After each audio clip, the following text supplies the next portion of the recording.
Do you ever feel like you're not really in the driver's seat with your own money? Well, today we're going to fix that. And don't worry, this isn't about painful budgets or cutting out every single thing you enjoy. We're talking about a really powerful shift in your mindset, going from just reacting with your wallet to acting with real, genuine purpose. Let's dive in. You know that feeling, right? Your paycheck lands, you pay the bills, you live your life, and then, all of a sudden, poof, it's gone. It feels like there's a financial black hole that just gobbles up your cash. It's super frustrating and, honestly, super common. But the good news? It's a problem we can absolutely solve. You know, the key to really getting control over your finances boils down to a choice between these two mindsets. Over on one side, you've got the emotional spender. They're all about impulse, that immediate rush, that reactive purchase. But on the other side, there's the intentional spender. They're guided by a sense of purpose, by a clear plan.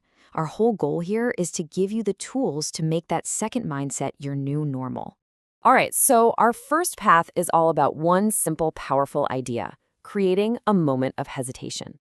Just think of it like installing a mental pause button between that urge to buy something and the actual act of buying it. It's your first line of defense against impulse. And here is a fantastic, super simple tool to create that pause. It's called the 24-hour rule.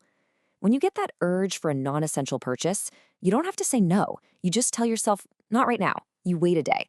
And this tiny delay, it's incredibly effective because it shifts the whole decision from an emotional reaction to an intentional choice. I'm telling you, you'll be amazed how often that initial intense urge just completely disappears. Another great way to create that space is to add a little bit of friction back into the whole buying process. I mean, think about it. Our modern world is literally designed for one-click, thoughtless spending. We can fight back. Unlink your saved credit cards from those apps. Delete the really tempting shopping apps from your phone.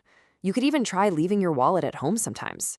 These little barriers give your rational brain a chance to catch up with that impulse. Okay, let's move on to our second path, and this one is all about motivation. Because let's be real, saying no to spending just feels like a sacrifice if you don't know why you're doing it. The key here is to give your money a clear, exciting purpose. Maybe your why is that incredible feeling of lightness that's going to come when you achieve total debt freedom.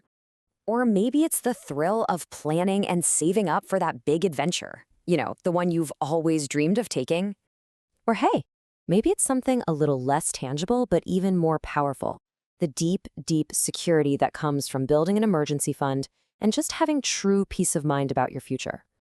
This quote just nails it, doesn't it? It gets right to the heart of the matter. When you frame it this way, you realize you're not depriving yourself of a new shirt. No, you are actively protecting your future adventure. You're protecting your freedom from debt. You're protecting your peace of mind. And all of a sudden, saying no becomes an act of empowerment. And we have to remember that emotional spending is so often just a habit. Our brain feels a trigger, like stress or boredom, and it automatically seeks out a familiar reward, which is often spending. The trick isn't just to stop the habit, it's to replace it. So instead of stress shopping, go for a walk. Instead of boredom scrolling, call a friend. You're basically rewiring your brain's reward system with a much healthier choice. Okay, on to our third and final path. Now please, don't think of this as a dreaded budget. Think of it as an awareness tool. It's simply about turning on the lights in a dark room to finally see what's actually there. And it all starts with this one little number, 30. Yup, we're talking about a simple 30-day awareness challenge. The challenge is really simple. For just 1 month, track every single dollar you spend. The goal isn't to judge yourself, not at all, but just to see. And something pretty amazing happens when you do this. First, you get pure awareness of where your money is actually going. That often leads to what I call healthy guilt. It's not shame, it's just a recognition of patterns you might want to change. And the best part?